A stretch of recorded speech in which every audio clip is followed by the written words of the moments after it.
Hi, everyone. I'm Ty Heath, Director of Market Engagement at LinkedIn's B2B Institute. The B2B Institute is a marketing strategy think tank. We work with leading academics and practitioners to investigate how marketers can create more value. Great marketing not only helps companies grow, it helps marketers grow sales, budgets, and teams too. So in an effort to help marketers sustainably grow their brands and careers, we've partnered with the Ehrenberg Bass Institute to publish a series of papers on how B2B brands grow. You can see all of the research at b2binstitute.org, but today I'm really excited to bring you some of the principles from how B2B brands grow. So let's get into it. What if we told you every brand has a brand awareness problem? Take the biggest brand in the world, Salesforce. So most professionals have heard of Salesforce. People know Salesforce from its logo, event, or even the Salesforce Tower in San Francisco. And knowing what a company sells is an important first step in actually selling something. The concept of a brand coming to mind in a buying situation or knowing what a brand sells is called mental availability. And we like the phrase situational awareness because it's an easier way to understand what mental availability actually means. The probability that your brand comes to mind in different buying situations is really what mental availability is all about. So in order to solve its brand awareness challenge, Salesforce launched the Trailblazer campaign in 2019. The objective of the campaign was to explain to people what Salesforce actually sells and to which categories. So the Astro character seen here on the slide does a great job illustrating not only how Salesforce brings companies and customers together, its most intuitive buying situation, but also how it brings government and citizens together, as well as manufacturers and customers. So by linking the brand to more buying situations, Salesforce shows how mindshare is driving market share. Specifically, Salesforce shows how investing in an ownable brand asset, such as a feral raccoon-human hybrid, builds mindshare, and mindshare builds market share. So that's the point here. The idea of mind share driving market share is essentially mental availability, which is the primary job of marketing. And that's what we're going to talk about today. So we partnered with the Ehrenberg Bass Institute to explore how to grow brands, increase market share, and build sales.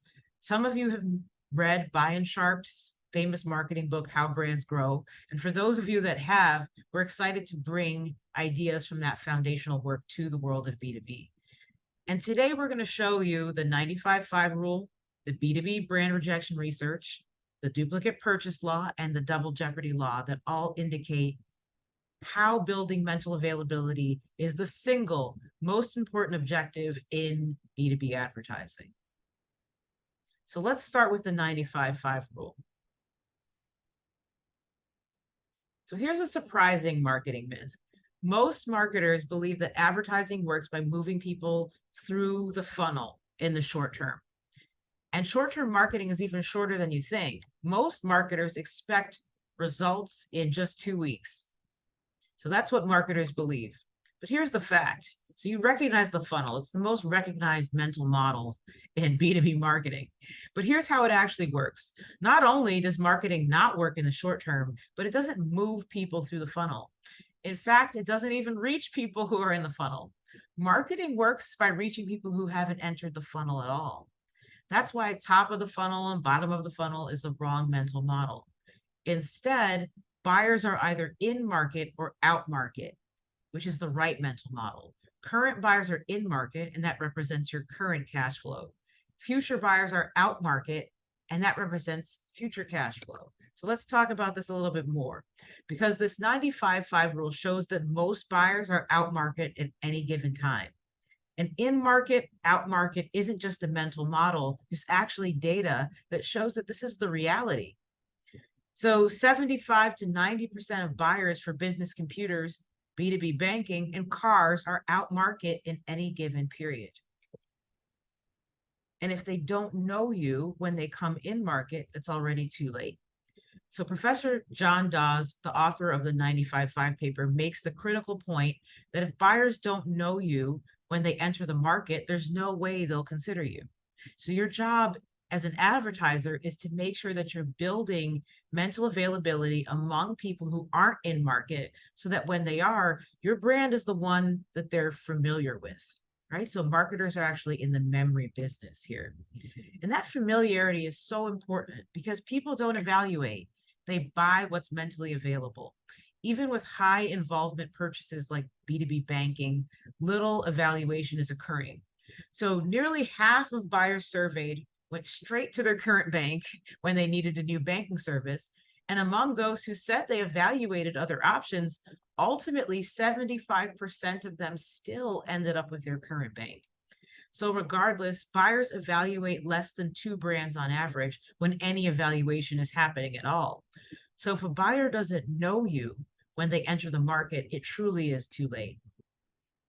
So the problem with the marketing myth earlier is that it leads marketers to believe that they can move people in market, and that's the job of advertising. But in reality, ads don't put buyers in market. Buyers put themselves in market when they enter a relevant buying situation. The job of advertising then isn't to nudge or nurture people through the funnel or to persuade buyers actively evaluating their options. The job of advertising is to become mentally available among people that are out market so that you're the first brand they think about when they come in market. And most of the time, the brand that's thought of is the brand that's bought. The brand that's remembered is the brand that's bought. Okay, that moves us to the next one, which is B2B brand rejection. So in our second marketing myth of today, most marketers think brand rejection is a big problem. In fact, 71% of marketers believe that perception is a far bigger concern than brand awareness.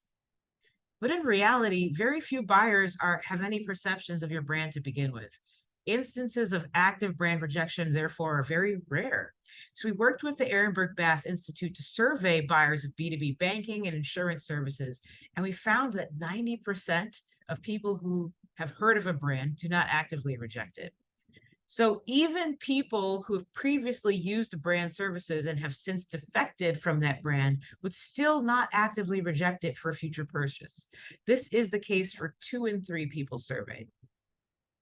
So the real problem that marketers face isn't brand rejection, it's brand unawareness.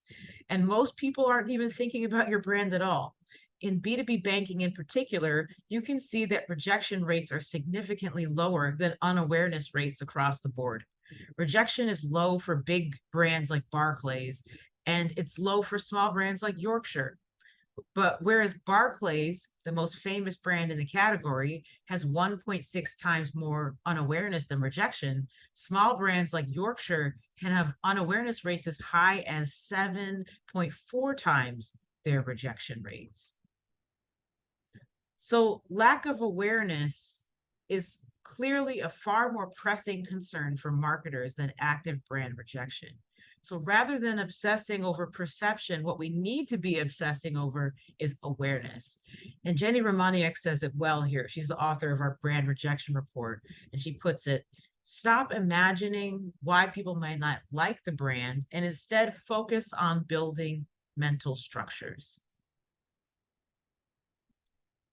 That brings us on to the duplicate purchase law. So marketers think perception and positioning determine their competition. Most of you are probably familiar with perceptual maps like the one shown on this slide. You've likely hired expensive consultants to put this type of map together. Maybe you did it yourself to try to piece together key segments for you to target. They would have run fancy statistical analyses and teased apart several different dimensions across which to assess your category based on behavior, preference, etc., using quirky labels like moms who work or young upwardly mobiles. And the key here was to identify your direct competitors based on who else occupied your segment or niche. Life would be so great if we could determine our own competition like this, but the fact is you can't. Positioning and perception don't determine your competition. Penetration determines your competition. Why? because no image or positioning exercise will determine who you compete with. Your buyers determine who you compete with. You compete with the brands that immediately come to mind when they enter a buying situation. Because as we established earlier, buyers don't evaluate really. They choose the brand that's most mentally available for the most part here. And typically, the most mentally available brands are the biggest brands in the category, the ones with the most market penetration. So Professor Romaniak here says your main competitors will typically be the biggest brands in the category, irrespective of imaging or image and positioning, right? So here's the sad but undeniable truth of market competition. The fact is that you must compete with the biggest brand in your category. There's no way around it. It's called the duplicate purchase law. And it's a law because it holds true in every single category. No matter how you position your brand or who you consider your direct competitors to be, your direct competitors will always be the biggest brands in the category. Take our B2B banking data. Those who defect from big banks disproportionately end up back at the big banks. And those who defect from medium-sized banks disproportionately end up at the big banks. And finally, those who defect from smaller banks disproportionately end up at the big banks. So what we have here is the biggest banks are taking the lion's share of sales every single time. So you may be thinking, okay, so the big brands have an advantage when it comes to new customers, but I still have a lock on my current customers, right? Unfortunately, no. The duplicate purchase law states that not only do you compete with the biggest brands, you actually share your customers with them. Let that sink in for a second. You heard that right. Your current customers are actively buying from your biggest competitors. You may believe this isn't true in B2B, what with annual purchasing contracts, but it is. Sure, you may have fixed time contracts with all of your customers, but your customers represent just one buying group in each account. And it's rare for any account, especially at the enterprise level, to satisfy every given business need exclusively with just one vendor. Just take the fact that we work for Microsoft and we use Zoom as well. So beyond subscription purchases, there are many B2B purchases that are project-based and take place on a one-off basis, like freelance design services, for example. These are what we like to call repertoire purchases. And suppliers compete with the biggest vendor in the category each time. So it's, much like it's easy to see why Starbucks, right, would compete with Peet's or La Colombe for coffee drinkers all the time. It's easy to understand how vendors are also competing for B2B transactional purchases on an ongoing basis. And every time, both in subscription and repertoire categories, you compete with the biggest brands in the category. Jenny Romaniak says every B2B brand shares more of its business customers with the larger penetration B2B competitors and fewer of its customers with smaller penetration B2B competitors. So let's illustrate this a little bit more. Let's go to the B2B aviation fuel category, for example. So the market leader in this category is Shell, and you can see that by the penetration figures on this slide. So let's take a look at customer sharing now. So in other words, of the customers who buy each of these brands, who also buys from the others? What we see here is Shell has the highest number of shared customers from every single brand. Most BP customers also buy from Shell over any other brand. Most total customers also buy from Shell over any other brand, and so on and so forth. So on average, what we have here is Shell winning more shared customers than any other brand, simply because it's the biggest brand in the category. So penetration determines your competition both among the shared and future buyers. And so this all comes down to one simple truth. The biggest brands have the most mental availability, and the brands that build the most mental availability are the ones that grow, because buyers buy what's mentally available. just take a look at this direct correlation between mental market share or mental availability and traditional market share. So you've got mental market share on the y-axis and traditional market share on the x-axis, and you can see the correlation here on this chart. So clearly, big brands have natural advantages. Small brands don't advertise enough and are largely unheard of.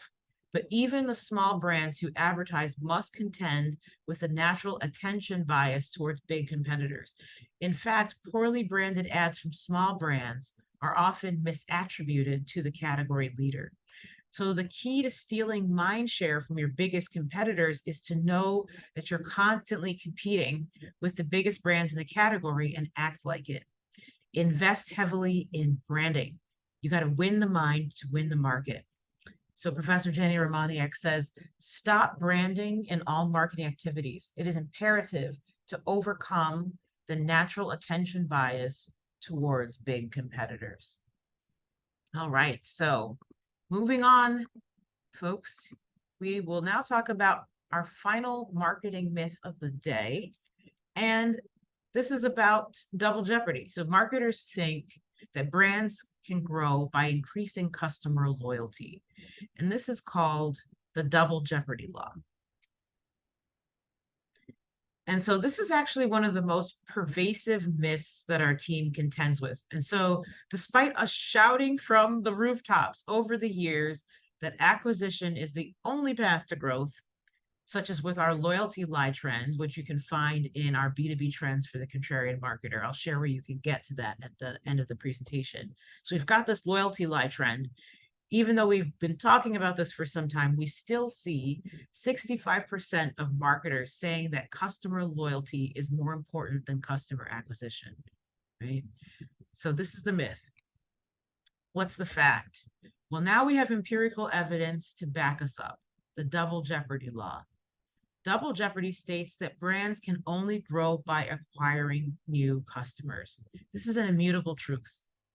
It's called a law of marketing science because it actually applies to all categories.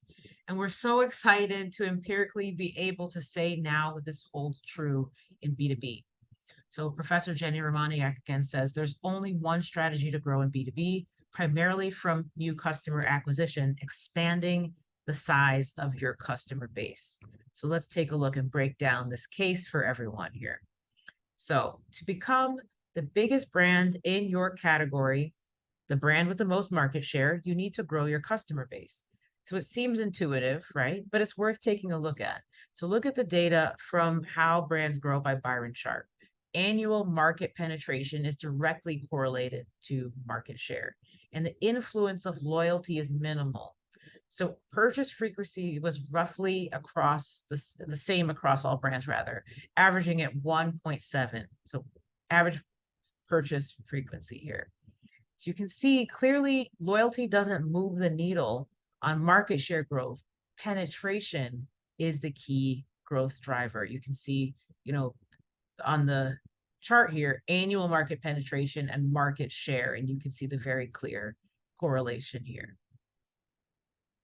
But not only does penetration drive market share growth, it also drives loyalty. Hence the double jeopardy effect. So small brands are punished twice. They acquire fewer customers and therefore experience lower loyalty rates. Our data on B2B banking shows that the double jeopardy law holds true in all categories, even in B2B. So you've got, again, market penetration and customer loyalty, and you can see the correlation between the two, and that penetration is also driving customer loyalty. And the double jeopardy law doesn't stop there. So not only does penetration drive market share growth and loyalty, but it also drives perception. Why is that? It's because the biggest brands are the most familiar, and most people favor familiarity. So take a look at the data on the OTT service category. So you've got Netflix being the market leader here, and it's perceived as having the best original programming. So We also have Amazon Prime. So Prime Video comes in second on both counts, followed by Disney Plus and Hulu, which are roughly tied in each category. So you can see again here, not only does penetration drive market share growth and loyalty, but it's also driving the perception as well. So the data is clear. All favorable marketing outcomes are a function of penetration. In fact, Professor Andrew Ehrenberg himself once stated, of all the 1,001 variables that might affect buyer behavior, it is found that 999 of those usually don't matter. Everything comes down to penetration. Penetration drives all important buyer behavior. So marketers, you may want to achieve favorable perception and customer loyalty, and that's valid. But the key to achieving these metrics is not to focus on them at all. It's to focus solely and obsessively on penetration, right? So love this quote by Professor Andrew Ehrenberg here.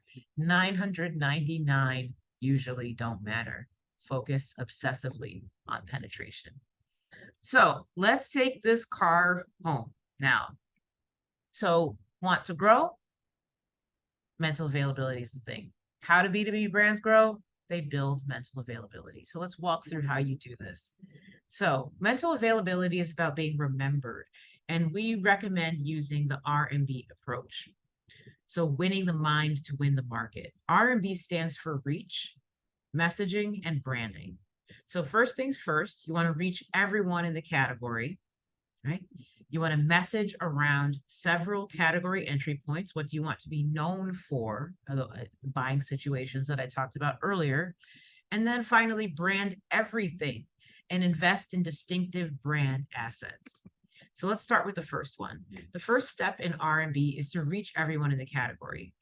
Shameless plug. LinkedIn's campaign manager tool makes this very easy to do, as we've illustrated in the finance category.